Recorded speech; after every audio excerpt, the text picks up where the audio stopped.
I think it's a really good opportunity to get a lot of people around the cars, and make measurements. People want to modify their cars, right? And so I think it's a good opportunity to have people come in, the aftermarket come in and make their own measurements so that then they can make products that are going to fit right and look right on the cars, and everyone will be happier at the end of the day. I think it seems to be mainly around wheels and brakes. I think that's usually the big part. The aftermarket, people like to put wheels on their cars and personalise in that way.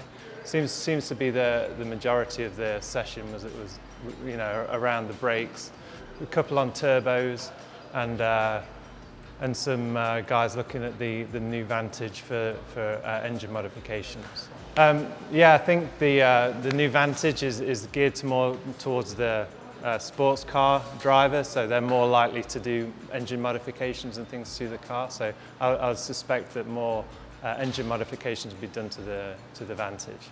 I would like to say it's been a great experience being invited to the SEMA Garage and being here and meeting a lot of the aftermarket guys. It's been a really great experience. It's a great venue, and all around great experience. Thanks.